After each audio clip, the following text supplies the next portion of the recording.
et tout ce que cela comporte. Toute domination illégitime est condamnée. Peu importe, est condamnée. Ça, c'est la loi spirituelle fondamentale qui structure les relations internationales. Peu importe le temps. De manière précise. Vous voyez, quand le pays là qu'on appelle la France, l'impérialisme français, dans sa sauvagerie et sa barbarie, dans son satanisme, a éliminé Sankara. Ils ont dansé, non? Bien évidemment. Parce que bon, voilà. La révolution très bien. Est terminée. Très bien. Du point de vue court-termiste, oh, ils ont dansé. Sankara est mort, remplacé par Compaoré. Dans le point de vue historique, c'est la plus grosse bêtise qu'ils ont faite, puisque Sankara est mort. Vive Sankara à travers Traoré. Vive Sankara. Et maintenant, il est plus puissant. C'est-à-dire, sur le niveau du sankarisme, il est plus puissant, plus actualisé par Sankara, Ibrahim Traoré. Donc, vanité des vanités. La leçon spirituelle qui devait réconforter tous les Africains et booster puissamment notre engagement, devenir quand même, nous rendre encore plus radicaux. C'est ça qui est devant nous, que à chaque fois qu'on va tuer une cause juste en éliminant celui qui l'incarne, on a différé son retour et il reviendra encore de manière plus puissante. C'est ça la leçon spirituelle. Et on espère que les impérialistes vont le comprendre, s'ils peuvent le comprendre, parce qu'ils sont maudits. Ils peuvent le comprendre. C'est ça qui est en train de se passer là. C'est ça qui se passe au Mali. C'est ça qui se passe au Niger, au Tchad, en Centrafrique. Qui va se passer, attendez, qui va se passer au Cameroun. Depuis, j'annonce ce qui va arriver au Cameroun. Les gens passent le temps à gueuler, à insulter, oui, machin. Je ne sais pas. Attendez, vous verrez. Qui va se passer au Cameroun? Donc, au Cameroun, il y aura cette renaissance de Oumniobé, de Wandje, de Moumié, d'une dimension que les gens ne vont même pas imaginer. Parce que c'est la loi géospirituelle de la géopolitique. C'est la loi géospirituelle de l'histoire. Voilà pourquoi l'impérialisme français est dans l'hystérie. Voilà pourquoi les États-Unis sont dans l'hystérie. Le président Donald Trump et l'appareil impérialiste américain incapable de lire l'événement qu'on appelle Ibrahim Traoré, qu'on appelle l'ARS. Et ils vont se fourvoyer et se fourvoyer davantage. J'ai voulu insister sur cette dimension géospirituelle que les gens comprennent. C'est Sankara qui est devant vous là. En termes d'idéaux, c'est Sankara. En termes de manière de fonctionner, c'est Sankara. En termes de projection personnelle, c'est Sankara. Pourquoi vous voulez encore le plus? Sankara est là. Et on va voir, en termes de bilan, je vais lire son bilan. Vous comprenez pourquoi on va à tout prix l'assassiner. Pourquoi on veut stopper l'aventure. Pourquoi on va arrêter ça. Ils ont son bilan. Et ça va ressembler à Sankara, ce qu'il a fait en 4 ans. Sankara, en 4 ans, a élevé le Burkina Faso en termes de progrès à un niveau que le satrap de Pakoti, Compaoré, n'a pas pu égaler en 22 ans. C'est-à-dire en 22 ans, alors qu'il est venu rectifier, il n'a pas pu avoir le bilan de Sankara en 4 ans. C'est démontré, ce que je l'ai démontré, chiffré, documenté. Alors, on voit les réalisations du capitaine Traoré en 2 ans. 1. Le produit intérieur brut du Burkina est passé d'environ 18,8 milliards à 22,1 milliards de dollars. 2 ans. 2. Il a réduit les salaires des ministres et parlementaires de 30% et a augmenté ceux des fonctionnaires de 50%. Il a remboursé les dettes intérieures du pays. 2 ans. Il a créé 2 usines de transformation de tomates, les premières du pays. En 2023, il a inauguré une mine d'or ultra-moderne pour renforcer les capacités de transformation locale. Il a mis fin à l'exportation d'or brut burkinabé vers l'Europe. Il a conçu la 2e usine de transformation du coton du Burkina Faso, qui n'en comptait auparavant qu'une. Il a ouvert le tout premier centre national d'appui à la transformation artisanale du coton pour soutenir les producteurs locaux. Il a interdit le port de perruques et de robes britanniques dans les tribunaux et instauré la tenue traditionnelle burkinabé. Il a fait de l'agriculture une priorité en distribuant plus de 400 tracteurs, 239 motobineuses, 710 motopompes et 714 motos pour stimuler la production et soutenir les acteurs ruraux. Il a facilité l'accès aux semences améliorées et à d'autres intrants agricoles pour maximiser la production. La production de tomates est passée de 315 000 tonnes en 2022 à 360 000 tonnes en 2024.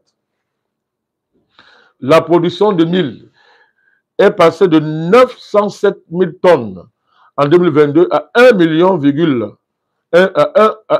million de tonnes en 2024. Ce qui lui a permis de dire à Poutine, qui avait promis de l'aide, n'est-ce pas, de fournir l'aide céréalière au Burkina Faso. Il a dit non, on n'a pas besoin parce que, comme je t'avais promis, monsieur le président, qu'on va rattraper, on va couvrir le déficit de production à la matière, ça a été fait.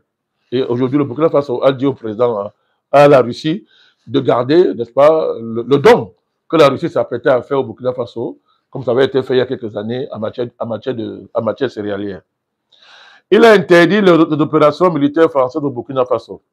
Il a interdit les médias français dans le pays. Il a expulsé les troupes françaises du territoire burkinabé. Son gouvernement a construit de nouvelles routes, élargi les routes existantes et transformé les routes en terre en routes bitumées. À l'heure actuelle, il est en train de construire le nouvel aéroport Ouagadougou, Dongxing, prévu pour 2025, capable d'accueillir 1 million de passagers par an. Il a survécu, je répète, à 20 tentatives d'assassinat contre lui et son régime. Vous cherchez Sankara? Voilà Sankara. Voilà Sankara. Et tout ça par une mobilisation, une mise au travail, d'une manière particulière, des Burkinabés.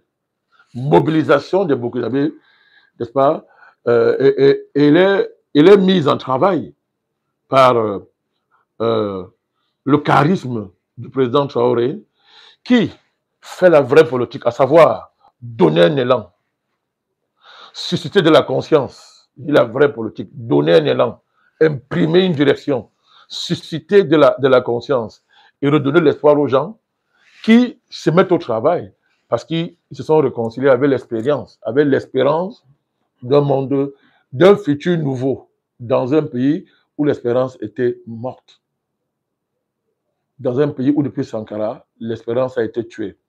D'abord par la pacotille qu'on appelle Compaoré et tous les faux présidents élus qui sont arrivés là-bas au pouvoir et qui étaient tous les petits domestiques de la France et qui ont eu pour bilan la quasi-disparition du pays sous les coups de boutoir des terroristes. Voilà ce que l'Occident ne peut pas laisser continuer parce qu'ils savent où ça va arriver. C'est ça la trajectoire vers l'indépendance. Vous parlez là d'un bilan extrêmement élogieux. 2 ans. Moins de 2 ans. 2 ans. Mais plus grave, ce qui est plus grave, c'est que le capitaine Traoré a une capacité de communication, il a un charisme qui va au-delà de ses frontières nationales. C'est-à-dire, la jeunesse du continent, l'Afrique se reconnaît à travers lui. C'est le problème. Donc, c'est ça le panafricanisme. Nous avons vu également vivant. Ces images. Oui, vivant. Quasiment dans tous les médias occidentaux. Je vous dis aujourd'hui, je vous appelez ça média. Le jour où ils vont commencer à parler de lui, il faudra qu'on s'inquiète. Il est mieux que les médias occidentaux ne parlent pas de lui. C'est tant mieux. Parce que ces médias sont maudits. Ils sont des médias satanistes. Donc, quand ils parlent de quelqu'un, ça va vous impacter négativement. Donc, le président Traoré, désormais, après Mugabe, son charisme touche après Kadhafi, c'est-à-dire les voix fortes, après les Nkrumah, après la lignée de nos héros qui parlaient fort, qui avaient un discours africain global, qui parlait au nom de l'Afrique. Il y avait une parole à travers laquelle tous les Africains se reconnaissaient et qui était incarné par ces grandes figures. Ça s'est arrêté avec le président Gbagbo, etc. Mais après que nous ayons relancé ce combat-là, vous avez un chef d'État qui incarne ça. Et quand il parle, on dit voilà l'Afrique nouvelle. On le reconnaît. Quand on le voit, on voit l'Afrique qui vient, l'Afrique nouvelle. C'est insupportable pour les Occidentaux. C'est insupportable pour l'État yankee. Donc pour vous, la figure... Attendez, l'État yankee. C'est-à-dire l'État yankee. Ce n'est que l'homme des choses à venir pour vous. Oui, bien sûr. Le meilleur, c'est l'Afrique qui vient. Il n'a que 35 ans. Et il est dans une dynamique d'invention d'une véritable démocratie panafricaniste qui ne se manifeste pas par la friperie démocratique.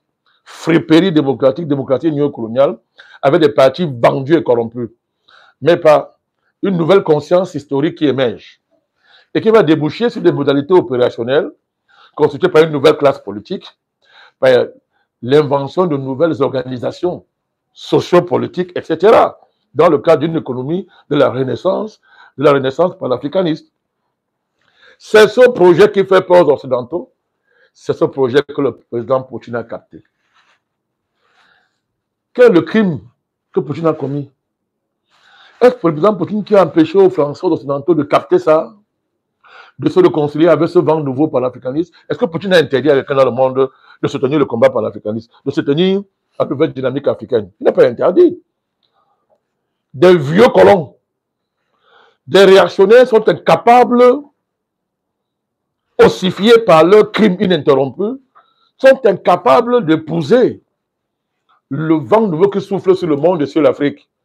Et donc, ça aurait l'une des incarnations les plus puissantes, veulent faire croire que ce qui se passe avec le président Traoré, c'est le remplacement d'un ancien maître par un nouveau. Et vous avez des Français africains qui viennent vous dire que c'est incroyable. Il ne faut même pas les répondre. C'est une honte. C'est une honte. Inviter quelqu'un, lui donner les honneurs qu'il mérite à l'accompagner, c'est la colonisation. C'est comparable à la colonisation. C'est comparable au néocolonialisme. Honte. C'est une honte pour ces Africains. Honte à ces Africains français. Vous allez vous suicider. Parce que l'Afrique est maintenant là. C'est que ça commence seulement. Je vous avais averti il y a plus de 15 ans. Ça commence seulement. Et tous les présidents qui ne seront pas se mettre à la hauteur seront renversés. Les vieilleries comme les Kagame là. Tous ces gens seront balayés. Même au Cameroun, ça va changer.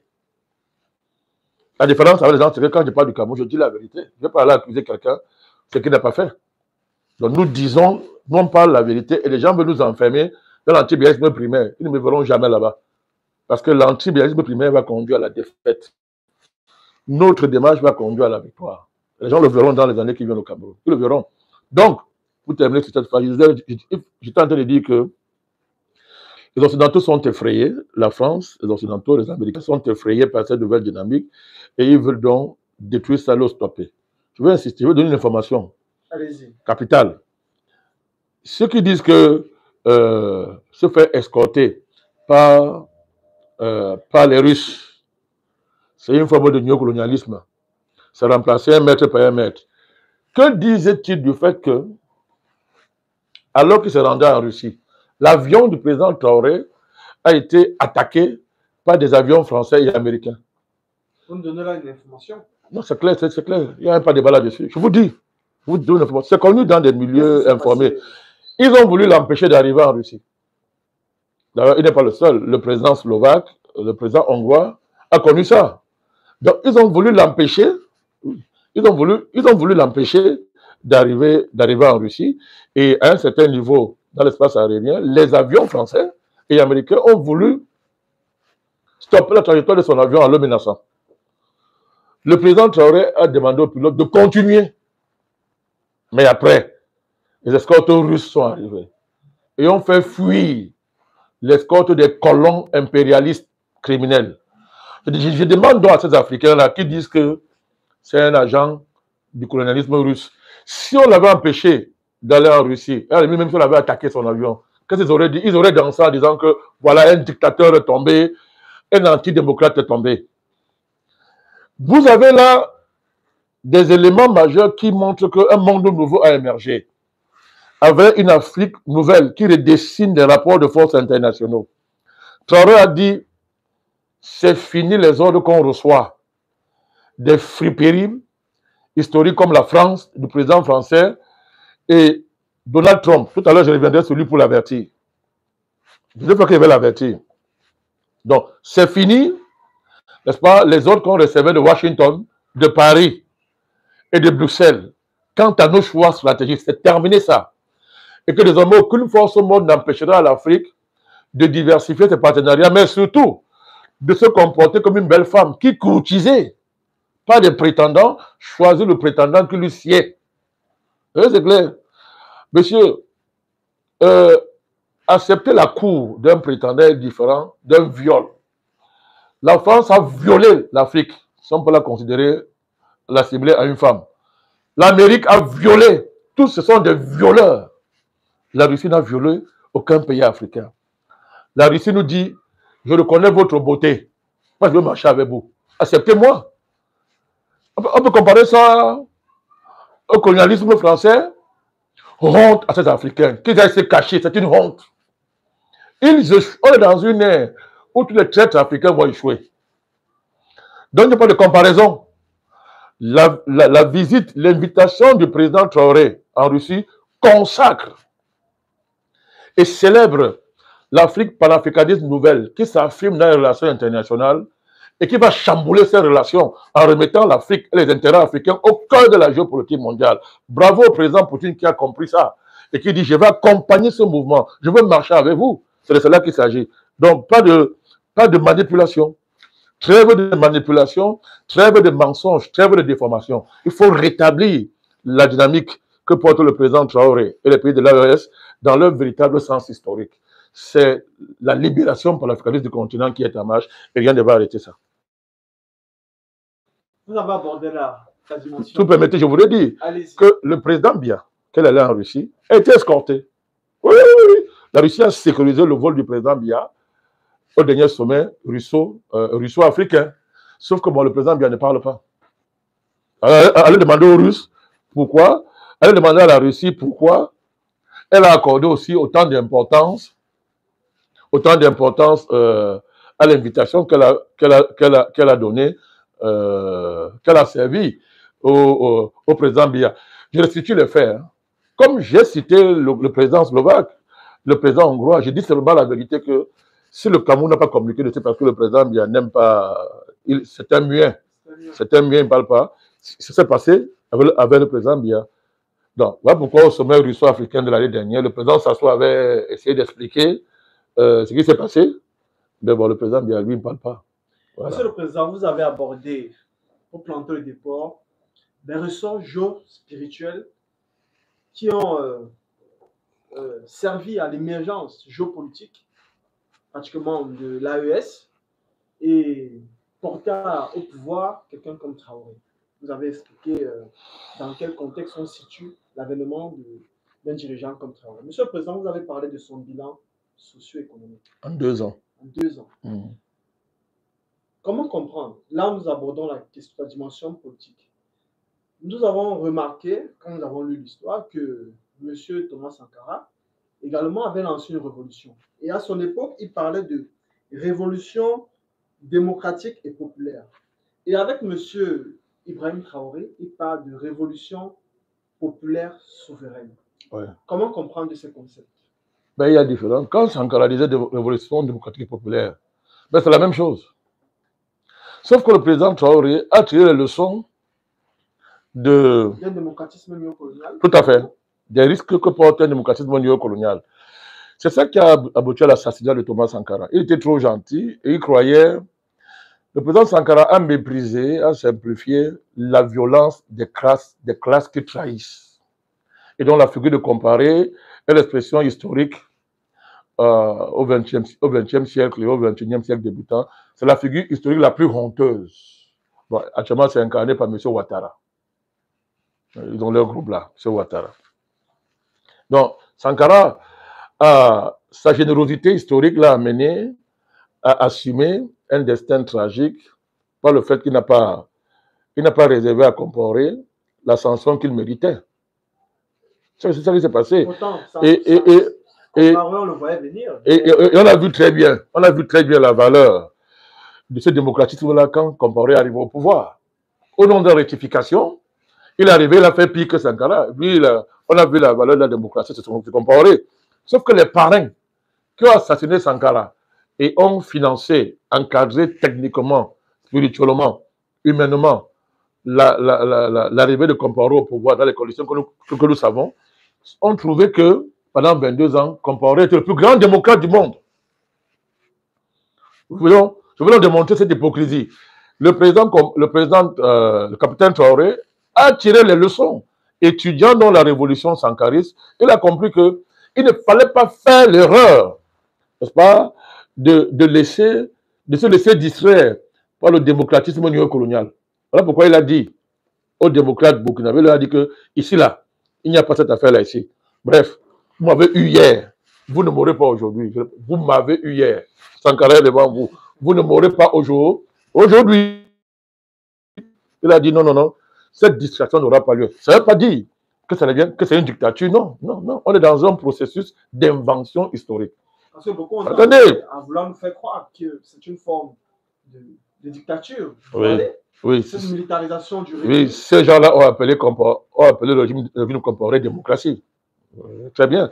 Non, on n'est pas là pour répondre à ce type d'objection. On ne gère pas ça. C'est pour couper l'herbe sur le pied. Bon, ils ne se tairont jamais, mais ils n'ont pas d'argument. On ne déjoue pas, on n'échappe pas à 20 tentatives d'assassinat si on est un dictateur sans soutien populaire, dans un contexte où, sur vos différents flancs frontaliers, vous avez des complots qui sont en permanence, comment on dit ça, fomentés contre vous. La France, les Occidentaux fomentent des complots contre vous à partir du grand démocrate mondial interplanétaire, M. Ouattara. Puis en Côte d'Ivoire, il y a la démocratie.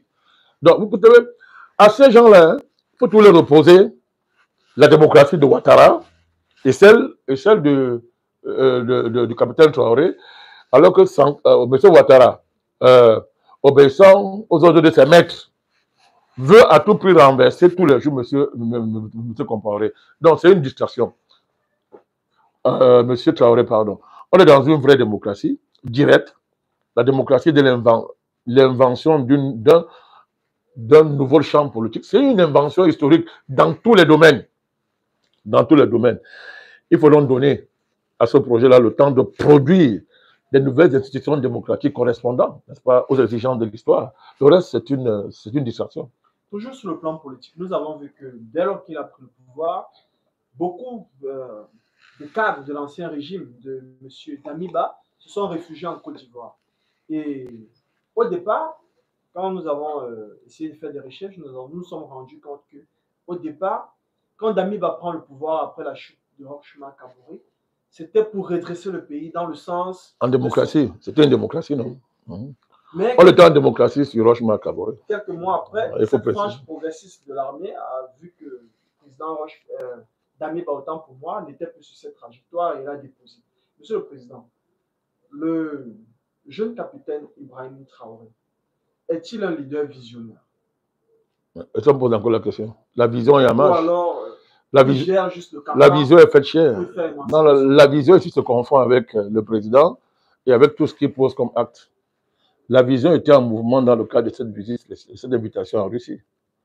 Et la vision est en mouvement, elle est incarnée. C'est l'incarnation d'une vision. Vision d'émancipation, vision d'indépendance et de souveraineté. Donc, vous savez, je vous rappelle un fait historique. Aucun pays occidental qui bavard de là n'a émergé dans le cadre d'une véritable démocratie. Les conditions de leur émergence en tant que puissance, en tant que nation souveraine, ne sont pas faites dans le cadre d'une démocratie formelle, telle qu'aujourd'hui ils veulent nous la vendre sous la forme d'une friperie démocratique. Donc, l'Afrique vit ça aujourd'hui. Il n'y a pas de démocratie sans souveraineté, je l'ai dit. Il n'y a pas de démocratie sans indépendance. La condition de la démocratie, c'est la souveraineté, c'est l'indépendance. Un pays souverain va inventer, comme un enfant qui grandit, n'est-ce pas, va inventer la forme du régime politique correspondant, les modalités institutionnelles de l'expression de sa souveraineté. Alors, pour le faire, il faut une période de transition au sens objectif du mot qui permet d'éliminer les vieilleries néocoloniales qui ont longtemps fermé l'horizon politique du pays et ont conduit celui-ci, n'est-ce pas, dans les abîmes que l'on a connus au Mali, au Burkina Faso et ailleurs. Le débat, il est là. Donc, il faut rester ferme et solide sur le plan idéologique, sur le plan de la vision stratégique. Il faut rester ferme au niveau de la mobilisation du peuple pour ne pas se laisser distraire par les démocrates, qui en réalité sont une bande de vauriens qui refusent d'assumer leur déclassement historique. Sur le plan sous-régional, le plan de la géopolitique sous-régionale, nous avons vu que peut-être 1 an ou 2 ans après, les États de l'AES sont sortis de manière groupée de la CEDEAO. Que reste-t-il de la CEDEAO selon vous? Et tous ces plans, vous avez parlé des plans qui étaient fomentés jour et nuit. Vous avez parlé également des tentatives d'assassinat, 20 tentatives plus précisément sur la personne d'Ibrahim Traoré. Que dire donc de la CEDEAO? Que reste-t-il d'elle? Vous voulez me piéger? Vous voulez m'amener à revenir sur mon décret de dissolution? J'ai dissous la CEDEAO, je ne viens pas dessus. Et j'avais dit que cette dissolution va peser sur la CEDEAO aussi longtemps que possible. Donc je maintiens ça. C'est une organisation criminelle. C'est une organisation fantoche, néocoloniale, qui travaille contre l'Afrique, qui continue à travailler contre l'Afrique. Tous les déguisements qu'elle veut emprunter là. Quand vous parlez de déguisements, vous parlez de quoi? Ils font semblant de lutter maintenant. Ils dénoncent qu'il y a un attentat terroriste quelque part, ils condamnent. Ils tendent de la main, soi-disant, à l'AES. Ils ont inventé le nouveau émissaire, élu démocratiquement, pour aller amener l'AES, etc. Ce sont des fanfaronnades, des gesticulations qui roulent à contre-courant de l'histoire.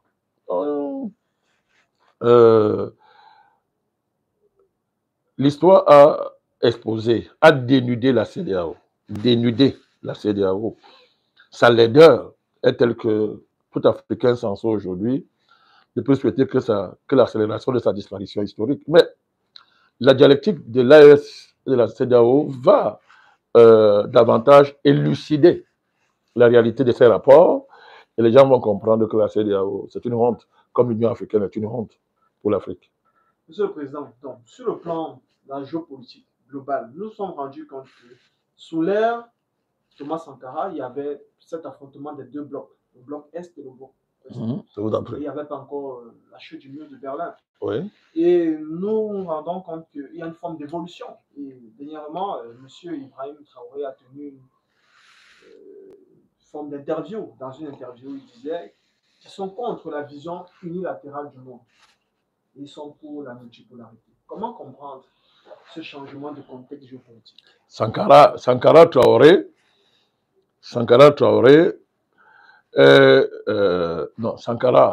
Ibrahim est simplement en train de donner de l'écho à un des principes fondamentaux du panafricanisme renaissant, tel que nous l'avons formulé il y a bientôt 15 ans.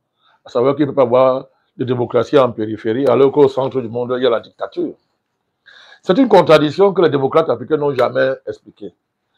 Ils enfoncent leur tête, ils font la politique de l'autruche quand ils sont face à la réalité, quand ils sont face à ce principe structurant et paradigmatique que nous faisons ressortir pour démontrer qu'en réalité la démocratie c'est du bavardage. Mon cher Jules, comment peut-on démocratiser la périphérie quand le centre est dictatorial? Badakane pose cette question depuis 15 ans, on ne me répond pas. Et on divague dans des envolées lyriques, soi-disant démocratisatrices de nos sociétés. Le monde est dirigé par une structure dictatoriale fasciste. Et on veut démocratiser la périphérie? C'est la question qu'il pose. La démocratisation véritable de nos nations dépend de la démocratisation des structures internationales et mondiales. Les deux sont liés et sont inséparables. Ils sont inséparables. Donc, nous avons dit ça depuis très longtemps que les relations internationales sont des relations de sauvagerie, sont des relations barbares. Si vous démocratisez à l'intérieur, d'après le schéma néocolonial occidental, vous ouvrez la porte au retour puissant de l'impérialisme alors que vous voulez le démanteler. Donc, il faut assumer ça de manière claire. Il faut rejeter la démocratie néocoloniale de manière frontale, et je le dis encore, et remplacer cela par une démocratie de l'émancipation, de l'indépendance et de la souveraineté, qui va moduler un ensemble d'enjeux institutionnels, je répète encore, en termes d'invention de nouvelles démocraties, n'est-ce pas, qui va réconcilier le projet démocratique avec l'émancipation économique des rapports, au niveau des rapports économiques, émanciper les sociétés au niveau des rapports économiques, n'est-ce pas, et la prise en compte de ce que j'appelle les démocraties vraies, les structures de démocratie vraies, traditionnelles et naturelles de nos sociétés. La famille, l'institution traditionnelle, l'institut réel économique, des micro-organisations économiques réelles. C'est la capacité d'articuler toutes ces institutions, ces micro-institutions, ces institutions traditionnelles, etc. C'est la capacité de les articuler avec un projet d'émergence institutionnelle digne de ce nom qui va favoriser l'émergence, la création, l'avènement d'une véritable démocratie en Afrique. Ce n'est pas d'aller recopier, mais d'aller revêtir la friperie comme vous nous imposez.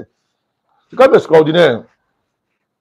Les idéologues de la démocratie occidentale, les théoriciens de la démocratie et les promoteurs de la démocratie, les Achille Mbembe, des gens comme ça, nous disent que pour changer l'Afrique, il faut la démocratiser. Mais c'est incroyable. C'est quoi ces erreurs, c'est quoi cette ignorance historique qui fait croire qu'on peut démocratiser un pays sans s'attaquer à sa structure économique. C'est-à-dire on peut démocratiser la société et séparément de la nécessité de renouveler et d'émanciper les rapports socio-économiques. Comment c'est possible? Comment on peut séparer la démocratie, le projet démocratique, avec la nécessité de démocratiser l'économie, de décoloniser la culture et décoloniser la société? Comment c'est possible? Comment on peut faire ça? C'est une bêtise, c'est la sorcellerie. La démocratie, où on démocratise tout, où on démocratise rien. Vous pensez donc que c'est pas séparable. Ces intellectuels, entre guillemets. Vous les appelez quoi? Ces intellectuels, non. des académiciens des universités. Oui. Il faut être précis sur les thèmes. On voit ce qu'ils valent. Bon, en passant, tous les diplômés ne sont pas bêtes. Hein. Je ne généralise pas ça. Mais ce que la France met en avant, ce que les Occidentaux mettent en avant, non seulement ils sont bêtes, mais ils sont des traîtres. Ils sont des traîtres. Le modèle, la figure achevée de l'intelligentsia traîtresse, néocoloniale, vaurien, Achille Mbembe, c'est lui. Parce que bon, quand on parle de l'Afrique, il faut démocratiser l'Afrique. Et il prend l'Afrique pour aller à Macron. Et Macron est le tuteur de la démocratisation de l'Afrique, du changement en Afrique. L'Afrique, on a même vu ça. C'est la honte de la honte. Vous voyez que les démocrates africains, quand on analyse le contenu de leur projet, ils ne sont même pas capables de réconcilier les enjeux économiques, les enjeux démocratiques institutionnels et les enjeux de société qui sont fondateurs. Comment Mbembe peut prendre Macron, faire de lui le président de l'Afrique, le réformateur de l'Afrique, l'instituer comme tel, en fermant les yeux sur qui est Macron, sans répondre à la question fondamentale qui est de savoir si Macron c'est un être humain ou c'est une espèce encore à définir. Puisque M. Macron fait la promotion de LGBT à outrance, il va dans les salles de classe enseigner aux enfants de 4 ans la sodomie, enseigner aux enfants la fellation, bref. Il y a tout un programme que M. Macron porte, n'est-ce pas, qui est un programme de liquidation, de déclassement de la parenté et d'émancipation des enfants, des mineurs de la tutelle parentale. Disparition de la famille. Comment peut-on concevoir un projet démocratique qui ne considère pas la famille comme étant centrale dans la définition de cette démocratie-là? Vous voyez comment le projet démocratique des démocrates africains est d'une pauvreté à faire pleurer un animal. C'est d'une misère, pas possible. Elle n'a aucune profondeur historique. Elle n'a aucun enracinement dans l'histoire de nos sociétés et nos valeurs. Aucun enracinement. Donc, voilà pourquoi nous disons qu'il faut déchirer la friperie, brûler ça au feu, jeter ça loin, c'est de la saleté, ça sent mauvais. Il faut jeter la matrice, une matrice historique, révolutionnaire, qui va féconder l'avènement de nouvelles sociétés qui auront libéré la culture, qui auront libéré les leviers de production de notre culture, à savoir nos traditions, nos nouvelles valeurs, nos valeurs nouvellement modernes, je dis bien nos valeurs nouvellement modernes, qui vont libérer dans les leviers de la culture, les leviers par lesquels on construit une société en étant libre, et les leviers de libération de l'économie avec je répète encore, l'invention de la démocratie. Le chantier de l'invention démocratique n'est pas terminé. La démocratie n'est pas née avec l'Occident, elle ne finira pas avec l'Occident, il faut arrêter ça. l'Occident n'est pas l'horizon indépassable de la démocratie. Il faut arrêter ça. Il faut inventer les sociétés nouvelles. Ça prend du temps, mais le chantier de l'invention de sociétés nouvelles, de l'invention de nouvelles modalités de gouvernement, c'est ça le panafricanisme, hein, est ouvert. Il est neuf. Et le président Traoré est un ingénieur. Alors, un premier ingénieur de cette société nouvelle. Voilà. Monsieur le Président, sur le plan d'enjeux stratégiques, vous avez parlé là que l'Afrique est en train de s'inventer tout azimut. Nous avons observé... Sous la présidence intellectuelle et philosophique du panafricanisme. Monsieur le Président, nous avons observé que M. Traoré, lors de sa prise de pouvoir, a opéré une forme de réorganisation stratégique de l'armée. Et il a créé de nouveaux bataillons d'intervention rapide. Ça nous a rappelé un peu ce qui s'est fait ici au Cameroun. Et lors d'une interview, il a parlé de sa coopération militaire avec la Russie qui va s'approfondir. Monsieur le Président, tout récemment, il y a un général américain qui a fait une sortie publique pour fustiger le leader burkinabé et l'accusé de se servir sur les fonds souverains burkinabés pour protéger son régime.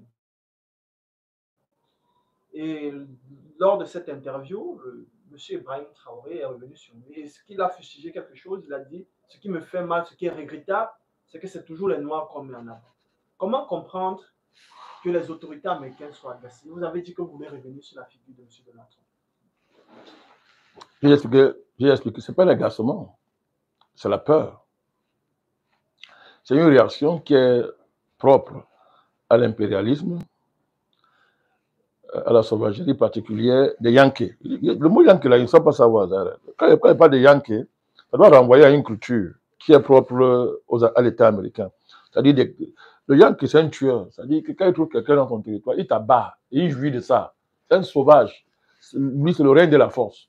C'est un aventurier, il considère qu'à partir du moment où il a ses intérêts à satisfaire, tout ce qui est en face de lui ne doit pas exister.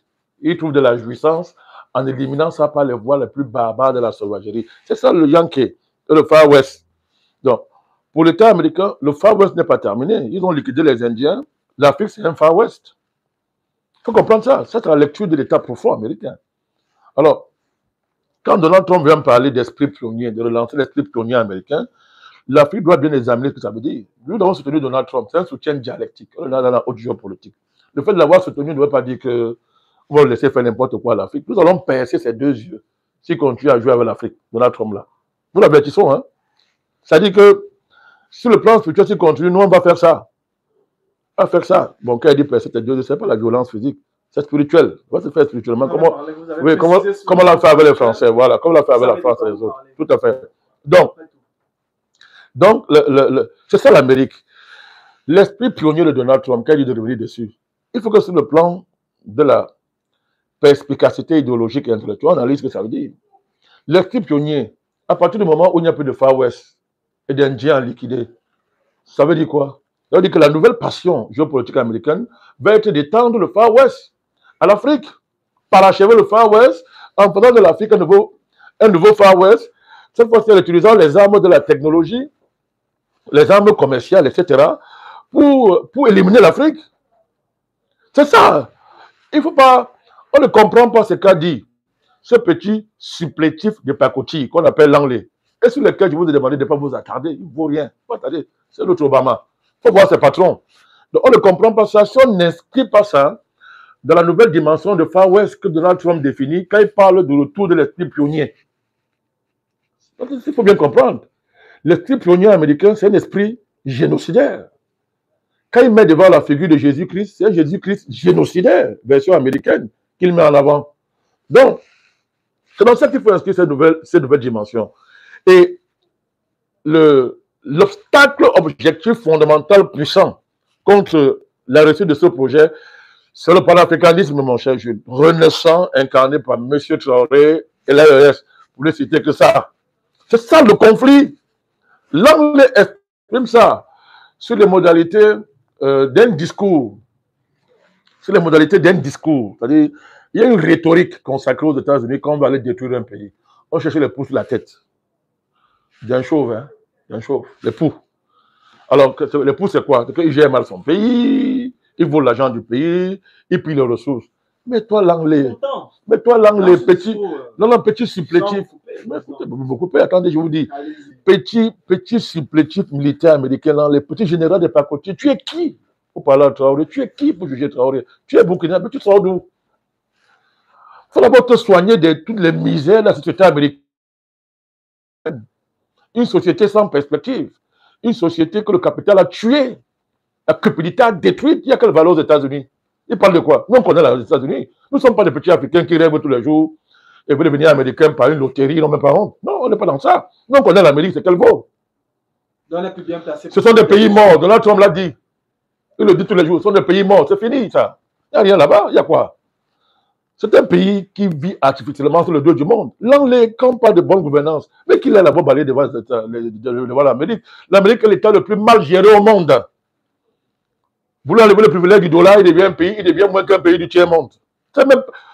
C'est une erreur même d'appeler ces pays-là avancés. Ceux qui appellent ces pays avancés sont dans l'erreur. Et c'est ça nos intellectuels, pays avancés. Ils sont pays avancés quoi? Je ne sais pas si le fait d'être expert dans le vol et le crime. Attendez, est-ce qu'être expert dans le vol et le crime fait de vous un homme avancé? C'est de cela qu'il s'agit. Sauf si on ne connaît pas les ressorts qui ont présidé à la domination du monde par l'Occident. On ferait un jeu, si vous voulez, on ferait une émission sur les ressorts qui ont hissé l'Occident là où il s'est hissé. Ne pas être un expert dans le crime et le vol, c'est pas être faible, c'est être avancé. C'est une question de temps.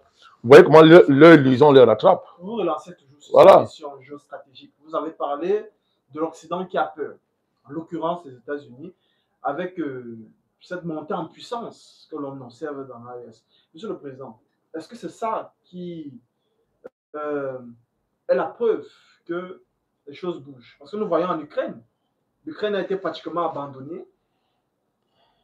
La Russie a battu pratiquement tout le temps. Abandonnée par qui? Elle était là-bas où? Par ses alliés.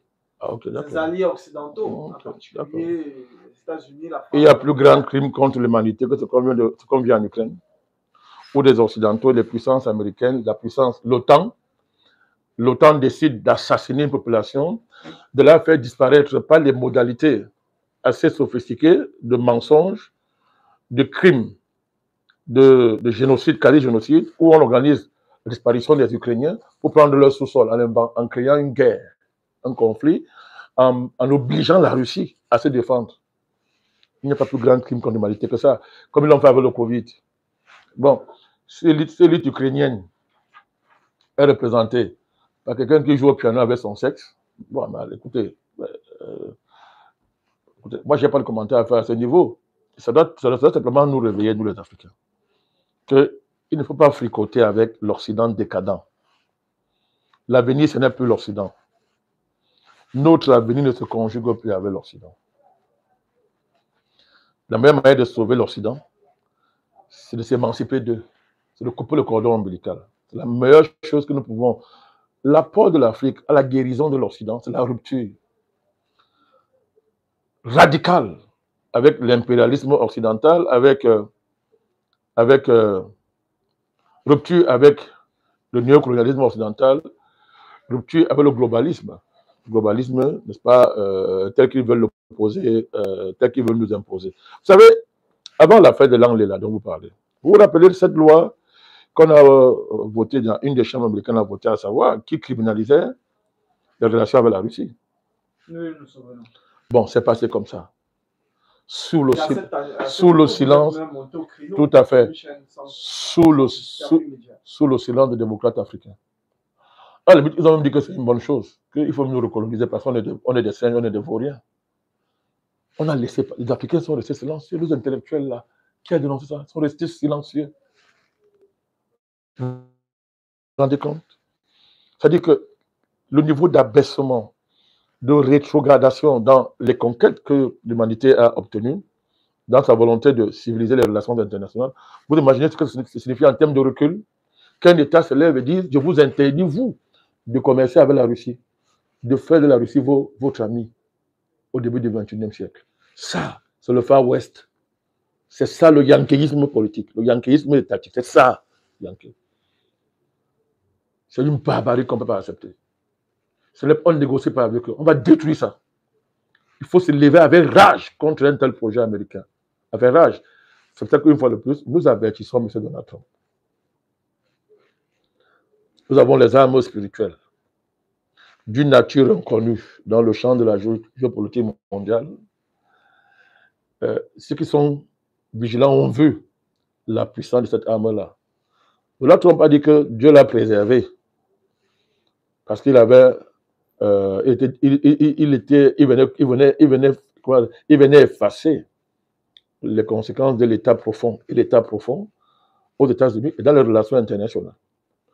Alors, s'il commence cette histoire-là où il va attaquer à la vie du président Traoré, où il va attaquer les Africains, nous intimider, il va périr. J'avais dit que le sort de Donald Trump dépend de sa relation qu'il va imprimer avec l'Afrique. J'avais dit ça. J'avais déjà dit ça. La relation qu'il va imprimer à l'Afrique, c'est ça qui va dépendre. C'est ça. Son sort dépendra de ça. Je vais aller même plus loin. Le sort des États-Unis. Que les gens notent ça, hein, qui me suivent. Le sort des États-Unis va dépendre de sa capacité à repenser un nouvel avenir dans une relation avec l'Afrique, libérée de tous les oripeaux, de la sauvagerie et de la barbarie du Far West. S'ils en sont incapables, ben ils disparaîtront. Donc, qu'ils arrêtent ça. D'abord, ils ne peuvent même pas attenter à la vie de... Pourquoi je comprends tout ce génie à cette chose qu'on appelle comparer? C'est-à-dire que chaque fois qu'ils vont comploter contre le président Traoré, ils vont voir ce qui va se passer. Ils ont comploté, ça a boosté, ça a renforcé son charisme, ça a renforcé son aura.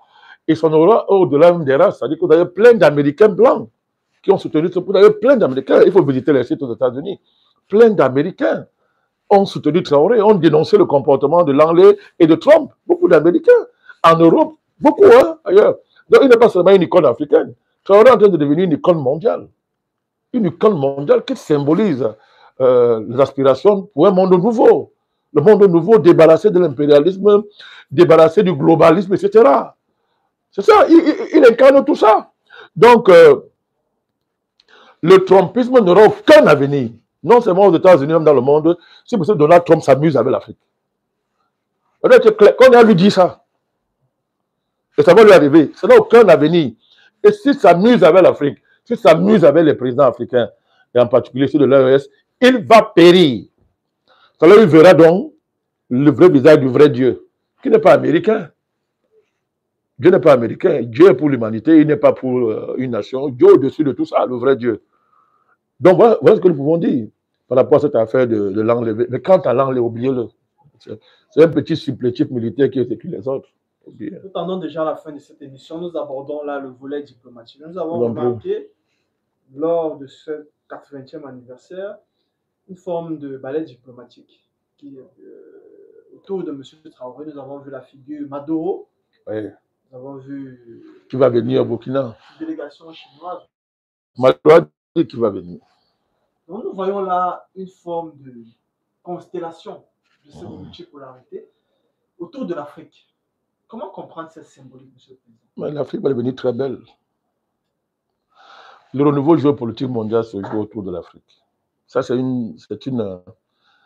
une révélation, c'est un principe géospirituel que nous annonçons là. Le renouveau géopolitique mondial n'a pas pour axe central, je répète, hein, ni la Chine, ni les États-Unis, ni même la Russie.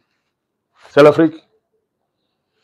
Et plus les jours passent, vous voyez comment l'Afrique devient belle. Belle parce qu'elle est dépositaire de toutes les matières premières. Les matières premières et les matières premières rares. Les métaux rares qui sont le cœur dynamique des relations géopolitiques internationales et des relations géoéconomiques internationales. Je voudrais prendre pour exemple, vous avez vu la beauté d'un pays comme la RDC. Je vais être concret. Vous voyez comment une vieillerie comme Kagame, petit instrument maudit. C'est un chef d'État, vous ne pouvez pas l'appeler vieillerie. Bon, il est un chef d'État, tous les traîtres sont des chefs d'État, ces gens-là. Obama a été chef d'État, tous ces gens-là sont des chefs d'État. Des criminels qui tuent par centaines de milliers sont des chefs d'État. Donc, Kagame, c'est une honte. Il fait honte à l'Afrique. C'est-à-dire que, vous voyez comment, dans sa folie, et ne pouvons pas réfléchir au-delà du vieux monde, il a cru qu'on était encore dans le vieux monde. Il allait envahir Goma et Bukavu. Il n'a pas compris que dans la nouvelle géopolitique, la géospiritualité fait que le vrai Dieu va pousser les fous à rester dans les vieux comportements, désormais déclassés, Dans la vieille géopolitique. la vieille géopolitique, et elle les sera mortelle. Aujourd'hui, il est où? Vous voyez la beauté de la RDC, comment le président Tshisekedi a compris. Il a très bien senti ça. Il a joué sur la diplomatie et en vantant la beauté de la RDC, à savoir le fait que c'est le pays, il a les matières premières, les métaux rares. On n'en peut finir. Voilà, qui sont la variable principale, désormais, de l'économie mondiale. Mais l'Afrique a tout ça. Mais l'Afrique a aussi le refuge démographique du monde, c'est l'Afrique. C'est le seul continent qui, dans ce qu'on appelle la dividende démographique, d'après le jargon international reconnu, la dividende démographique qui fait que la population augmente en demeurant jeune. La plus jeune population au monde, c'est en Afrique. C'est un continent qui, historiquement parlant, est le plus, et en même temps, rarement vu dans l'histoire. C'est le continent le plus vieux, berceau de l'humanité, ancêtre de l'humanité, etc. En même temps, le plus jeune. Vous avez vu ça dans l'histoire? Donc, autant d'atouts qui font de l'Afrique la plus belle femme au monde. Si vous me demandez pourquoi, qu'est-ce qui attire? La beauté. L'Afrique est belle. Malgré tout ce que l'Afrique a subi, malgré les coups qu'elle a reçus, malgré les coups que lui donnent ses propres enfants, l'Afrique est belle. Parce que le vrai Dieu, c'est mon continent chéri.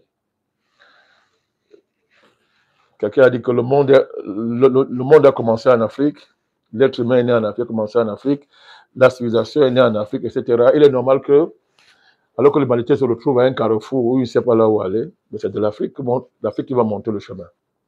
Donc, toutes ces choses-là que les gens font, c'est parce qu'ils n'ont pas une véritable connaissance de ce qui se passe au niveau mondial. Le président Traoré incarne ça.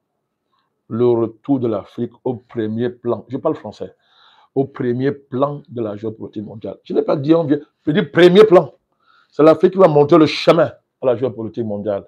Parce que voyez-vous, mon cher Jules, la vieille géopolitique, à cause de sa conception étriquée des rapports de forces internationaux, a développé les forces de destruction de l'humanité comme jamais auparavant. L'humanité est en capacité de s'auto-détruire par l'humanité.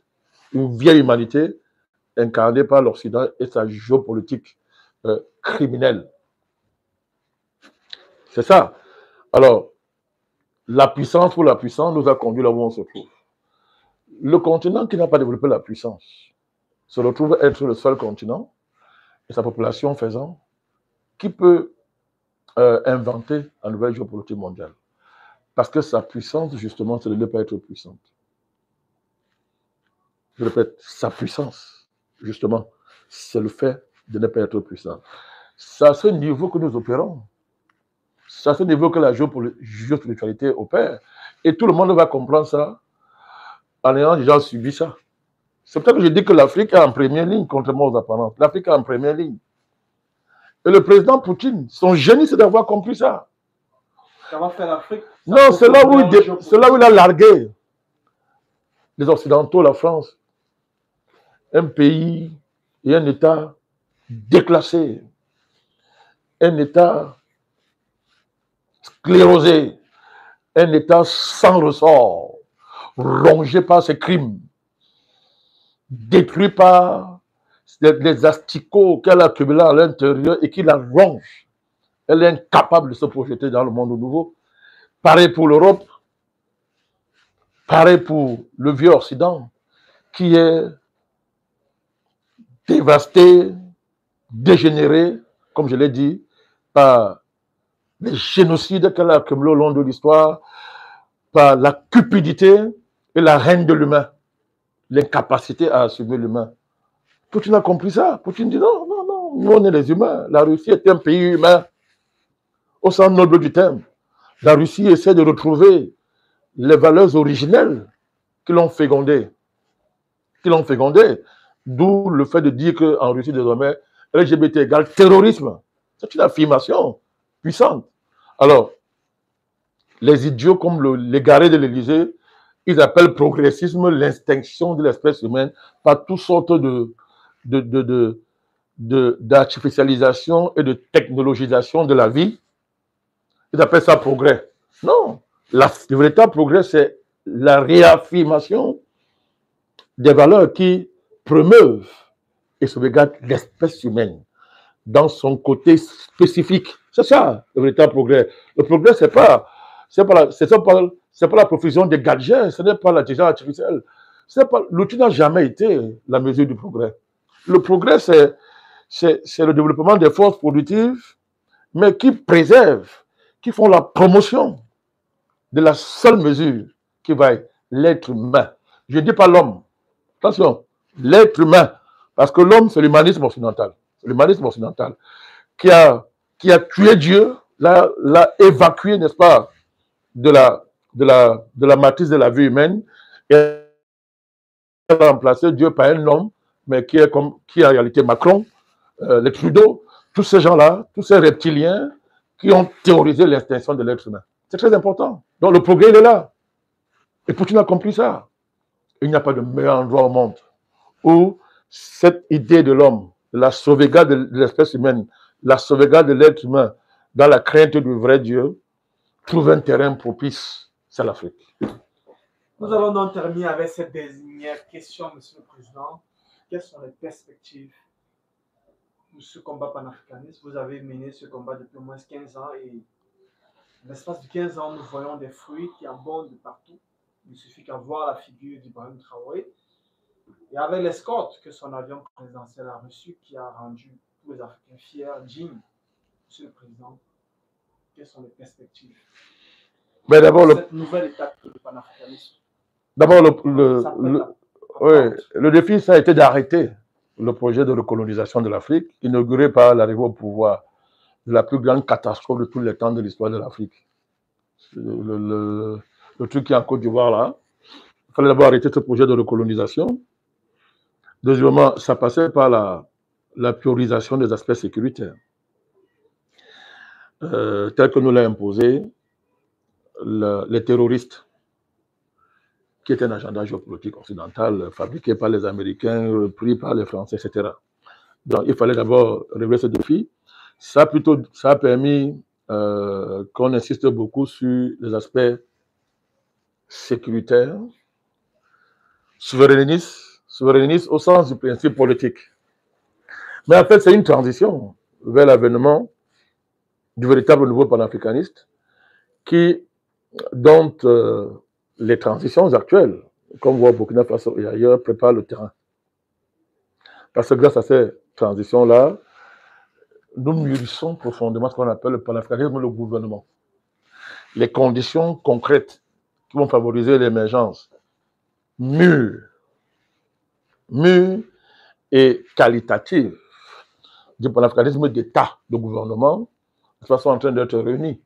Parce que le rôle historique de l'AES, pour ne parler que de l'AES, du président Touadéra, ce qui se passe au Tchad et même au Cameroun, le rôle historique, ça a été de préparer les conditions concrètes pour que, n'est-ce pas, les vicissitudes d'un panafricanisme de gouvernement, première version, aux prises avec la réaction impérialiste française, occidentale, etc., que cela nous amène à maturer le vrai projet panafricaniste dans tous ses aspects intégrés. C'est-à-dire panafricanisme économique, panafricanisme culturel, panafricanisme sociétal, civilisationnel, géopolitique. Ce que j'appelle le panafricanisme du XXIe siècle. C'est un tout intégré. C'est un tout intégré. Ce n'est pas une partie du projet qui est priorisée, une espèce d'écartèlement du projet. C'est un tout. Le président Traoré est l'avant-garde, la figure qui annonce ça. Le président Assimi Goïta, le président Tchani, etc. Ce sont des figures qui annoncent. Mais ce qui arrive est encore plus fort. Ce qui arrive est encore plus fort. savez, j'avais dit, cette année, au commençant, j'avais dit que cette année, c'est l'année de l'accélération du projet panafricaniste. Vous vous souvenez? Très bien, sur ce plateau même. Le président Traoré accélère le projet panafricaniste. Il mûrit le projet panafricaniste. Il affirme dans une dimension de renouveau qui réconcilie l'ancienneté de l'Afrique et sa juvénilité. Sa juvénilité. Le meilleur est en chemin. Je ne dirai pas plus. Et c'est sur ces propos que nous mettons un terme à ce direct spécial consacré au Burkina Faso, notamment à son président illustre, le capitaine Ibrahim Traoré. Chapeau, monsieur le président. Merci vraiment beaucoup pour ces analyses tellement riches, tellement profondes. Nous disons merci à toute l'équipe technique qui a préparé cette émission. Nous disons merci à nos internautes qui nous ont suivis de manière religieuse. Ils étaient extrêmement nombreux. Une première sur nos plateformes. Je les salue. À nous revoir pour une nouvelle édition. Je vous en prie. En direct sur les plateformes NMP officielles, la chaîne YouTube. À bientôt. Nous saluons YouTube.